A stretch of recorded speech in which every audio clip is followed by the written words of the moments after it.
Dubai's artificial islands were meant to exude luxury and grandeur. But after 2 decades and a whopping $13 billion investment, they now appear as a lackluster collection of sand with hardly recognizable features. Whatever led to this disappointing outcome? In 2001, Dubai faced a shortage of available waterfront property, which prompted the initiation of a plan to expand the coastline by introducing 4 major coastal mega projects. These included the World Archipelago and what was intended to be the universe. Among them, the Palm Deira, the Palm Jebel Ali, and the Palm Jumeirah stand out, with the Palm Jumeirah being the only one to achieve significant success for several reasons.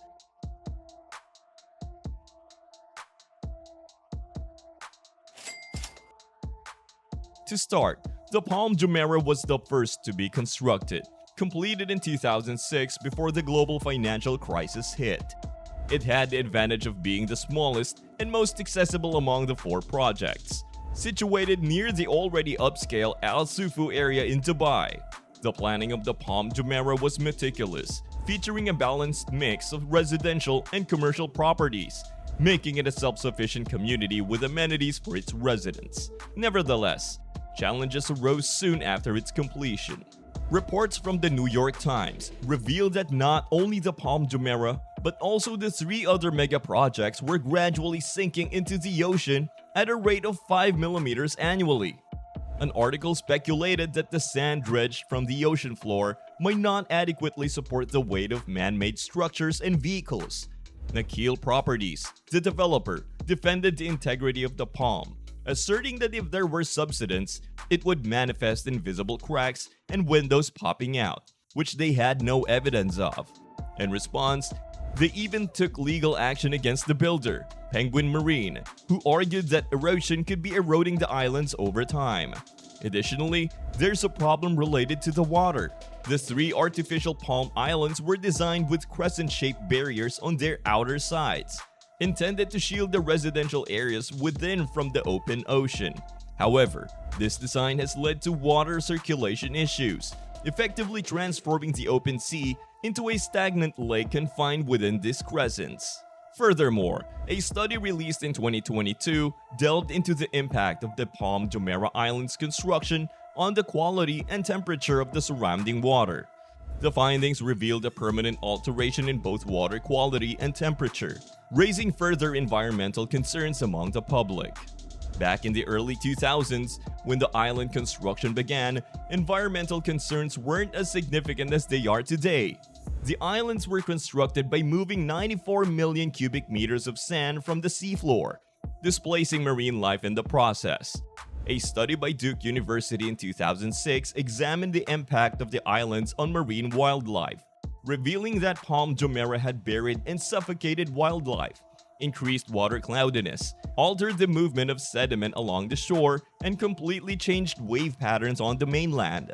The 2006 WWF Living Planet report noted that, at the time, the average person in the Emirates placed more stress on the global ecosystem than individuals in any other country, primarily due to projects like the 4 man-made islands. If these issues apply to the most successful island, the Palm Jumeirah, it's reasonable to assume that the other 3 less successful islands faced even more significant problems. Consider the Palm Jebel Ali to the south as an example, which grappled with one of the most challenging property-related issues: an unfavorable location. The Palm Jebel Ali is situated quite far south of the city, with the Dubai port and industrial district being its closest notable neighbor. The palm itself stretches out from the desert, which isn't an ideal location. Originally, there were plans to create a new residential area at the entrance, but it's evident that these plans were never fully realized. While some sand and road work were completed on the palm, closer inspection reveals signs of an abrupt halt in the project. For instance, broken sections at the palm's end suggest that sand placement wasn't finished. Additionally, there's a small island to the southwest that was intended to be the Dubai waterfront, designed to combat erosion on the palm. As you can see, the waterfront project was also abandoned. Official data indicates that Nakheel Properties managed to sell only 29 houses on the Palm Jebel Ali before construction ceased in 2009. This date indicated the onset of a significant issue that hit Dubai hard: the global financial crisis, particularly affecting the real estate sector. Large-scale projects like the artificial island off the coast faced the risk of collapsing, leading to the closure of many construction sites. The global financial crisis severely reduced the demand for housing in Dubai, resulting in a sharp drop in property prices, with a decrease of over 60% in 2008 and 2009. The deserted Palm Jebel Ali was a casualty of this situation, as declining property prices meant that Nakheel Properties could no longer generate sufficient revenue to cover its construction expenses. This financial challenge was compounded by a more critical problem. The developer of the man-made islands was financially supported by the Dubai government, which heavily relied on oil revenue. Over a 6-month period in 2008, the price of oil plummeted from $140 per barrel to $40 per barrel. As a result, in addition to not being able to attain the necessary property prices, the developers also lacked the funds to complete the construction of homes. Furthermore, having a better location didn't offer a solution to this predicament. The Palm Deira, located to the north, was considered to be Dubai's largest among the three palms, potentially due to its central proximity to the city and airport. However, this project never progressed beyond its initial stage and a small section at the crescent's tip.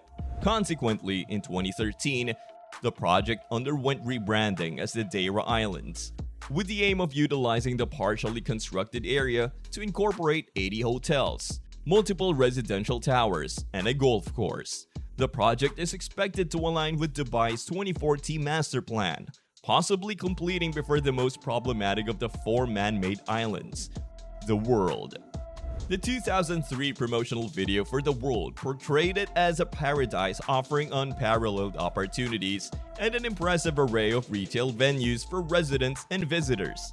The video showcased lush green islands with luxurious villas, boats, and cafes, presenting it as the epitome of exclusivity.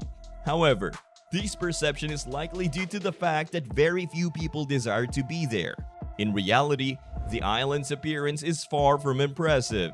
For instance, North America and Canada are depicted as a diamond-shaped landmass separated by what seems like the North Pole. Greenland is inaccurately portrayed as being the same size as North America, even though it's about 20 times smaller. Australia resembles a dog's head, and New Zealand is shaped like an arch but lacks its lower half. Yet, the island's appearance is just one issue when compared to their lack of development. More than 90% of the islands remains vacant, despite being sold to some extent 15 years ago, mainly serving as advertising spaces on Google Maps for computer stores, cafes, and the swag like Ohio Beach. However, it's worth noting that there have been some construction activities on the islands. The developers constructed a $7 million house in the northwest corner of Greenland, which was then oddly gifted to the German Formula One driver Michael Schumacher, who hasn't publicly acknowledged the project or shown any signs of visiting the house. Furthermore, Lebanon Island has been transformed into a beach club, offering an escape from the city's hustle and bustle. When Yes Theory explored Dubai's vacant islands in their video, they found that Lebanon Island was quite empty. It's worth noting that this visit occurred during the midst of the COVID-19 pandemic, which likely affected its popularity at the time. The beach club proudly claims to be the first development to open its doors to the public. However, this fact might shed light on why the other islands remain undeveloped. There's simply nothing else in proximity. Without nearby businesses or activities, it's unlikely that people will choose to build homes on these islands. Simultaneously, business owners wouldn't find it practical to launch ventures there.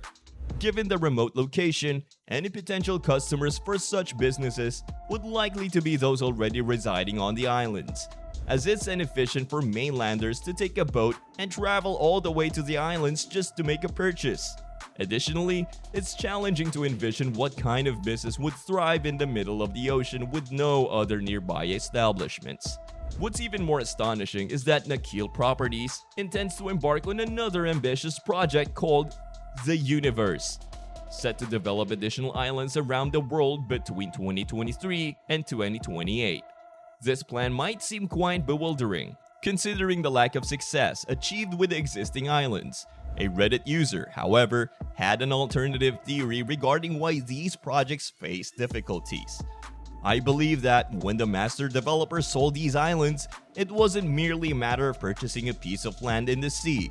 Buyers acquired a package that included crucial infrastructure elements such as electricity, clean water, waste management for both trash and sewage, transportation connections, and even water taxis. However, when the master developer transferred controls of the islands, they essentially said, "You're on your own," providing none of the promised infrastructure.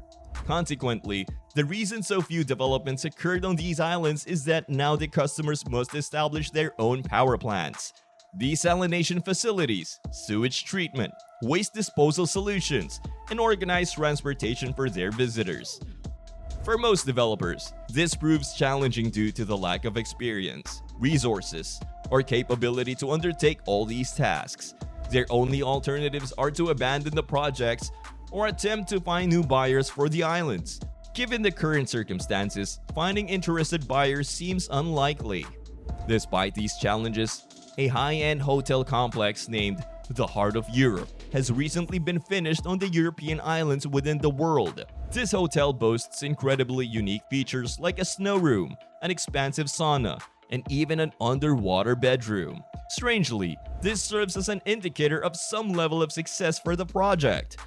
The initial aim of these islands was to expand Dubai's coastline and boost tourism through an unprecedented endeavor. While only 1 out of 4 major projects achieved success, they have undeniably sparked fascinating discussions and interests. So, what do you think about Dubai's man-made islands? Do let me know in the comment section below. If you enjoyed today's video, let me know by hitting that like button and ringing that notification bell. Thanks as always for watching, and I'll see you in the next one.